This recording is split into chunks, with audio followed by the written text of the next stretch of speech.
This is a short demonstration on replacing the two AA batteries in the AcoustiCHEK calibrator from SKC. If you turn the unit around to the back, you will see the identification label with the basic information about the AcoustiCHEK. Just above the SKC name, you will see two slotted openings. The bar that divides the two openings is what we call the clip. There is a hook on the back side of this clip. You need to push the bar or the clip down so that you are sliding the hook down to release the battery door. This is designed to work by sliding your fingernail down behind the clip and pressing it downward. Once you press it down about 1/16 of an inch, the battery cover will be free to pull forward.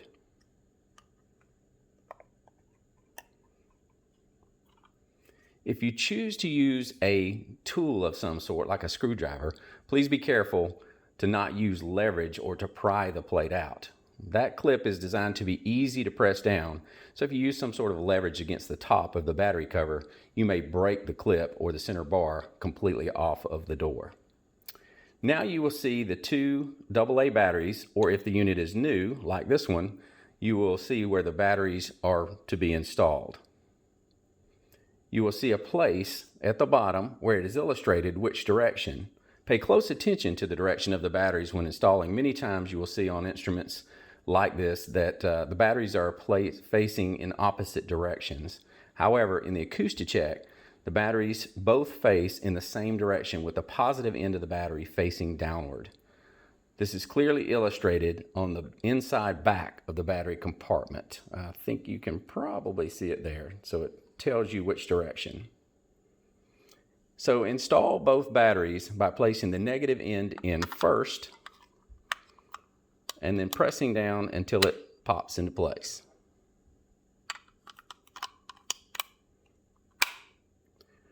Replace the battery cover by placing the bottom end first and then pressing the top until you hear it click into place.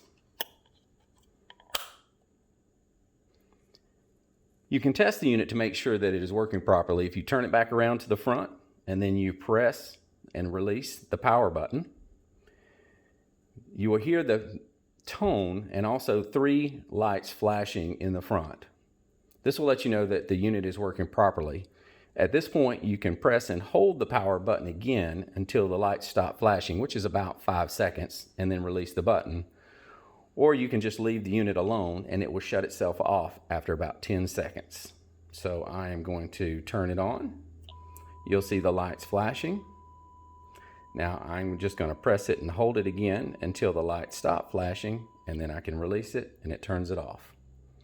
This completes the demonstration. If you have any questions, please do not hesitate to contact SKC at 800-752-8472 or by emailing us at skcorder@skcinc.com. Thank you very much.